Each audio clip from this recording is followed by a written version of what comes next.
I like you must have a business card. Well, yes, I do. Thank you. You do? At 13, you have your own business card. OK, that's a nice start. I'll get in touch with you later. Sure. What do you do? Well, mainly, I like to call myself a software and cognitive developer because I love developing with cognitive computing and artificial intelligence. I am an algorithmist. I love working with, designing, and implementing algorithms. I'm a keynote and TEDx speaker. I'm an author. I've written a book, and I'm working on another one about IBM Watson. And, of course, I'm also an IBM champion for cloud and honorary IBM cloud advisor. Oh, where did Hang I on go a second. wrong?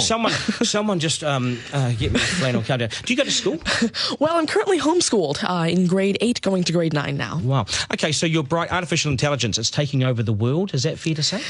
Well, you see, that's actually one thing that I believe a lot of people have, this sort of misconception that artificial intelligence is this technology that was made to replace humans, that really everything we do, whether it be, our jobs or whatever we do at home every day. But really what I believe is that artificial intelligence was developed and is continuing to be developed for the sole purpose of really augmenting our life and amplifying our skills or capabilities and what we can do every day. But what about when the computers actually learn that they're better than us? Well, you see, that's sort of called the singularity of artificial intelligence, at which point artificial intelligence has surpassed human intelligence to the point that we cannot control it.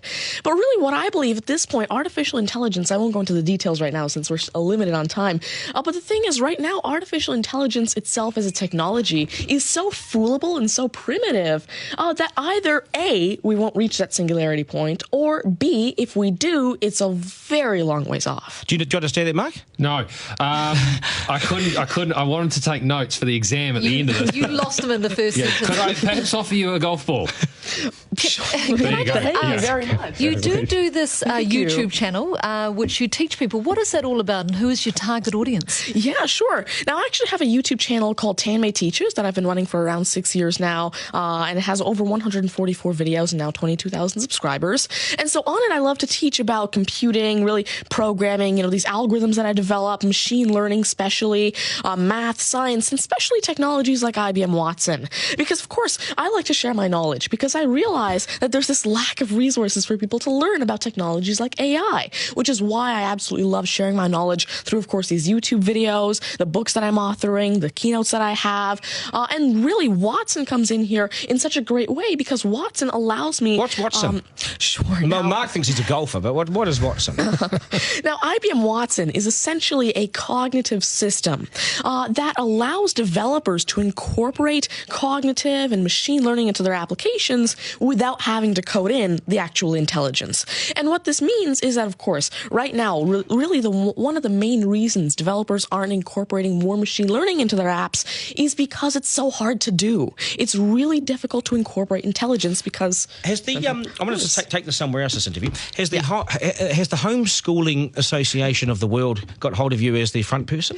Well, there is actually a Homeschooling Legal Defense Association, I believe, HSLDA, in Canada, and I actually had a keynote for them last year in Niagara Falls. You're the poster boy for homeschooling, aren't you? Well, I did have a keynote for them, and I talked a lot about the advantages of homeschooling and why it's great for kids who want to go into different and really targeted subjects. Okay, I want to get right down to business now. When did you realise you were bright and smart, and smarter than most?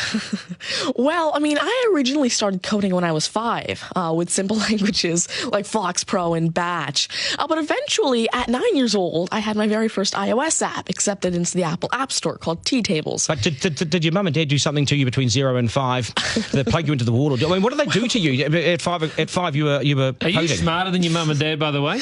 Already? Well, I have. My dad used to work as a computer programmer, but he used to work with simple regular programming languages like Fox Pro, Batch, a little bit of C, etc. But you see, now I'm really interested in artificial intelligence and how it can actually be implemented on all these different platforms. You'd be a nightmare to teach. You'd be an absolute nightmare to teach, wouldn't you? Because you'll be smarter than the lecturers. You would I never ever want to get in an argument with you, ever. But I would like to see you on a quiz show because I think you would nail that. Well, you see, there is one thing that I've been working on, and it's essentially an app called Ask Tanmay, an NLQA system. And so essentially, it's a system that can take your natural language questions and answer them for you using Watson and artificial intelligence. And actually, the original reason why I made Ask Tanmay, there's an Indian version of the Who Wants to Be a Millionaire show called KBC, which I originally wanted Ask Tanmay to play. So that actually ties in quite a bit with what I wanted to do. It's nice to see you. Do you get because you're homeschooling? You wouldn't go to school dances and things like that, would you? School socials and things. Do you go well, I actually used to be regularly schooled until grade 6. Right. Then I became homeschooled, and so of course I still do have my This is friends still from a school. victory for public schools. Take that golf ball Yep. and bring it back to me when you've actually worked out a way in which it'll always go straight. Because I think you could do it.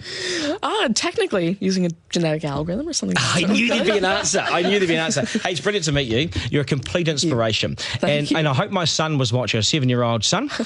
Message to Buster Garner, you got work to do, mate.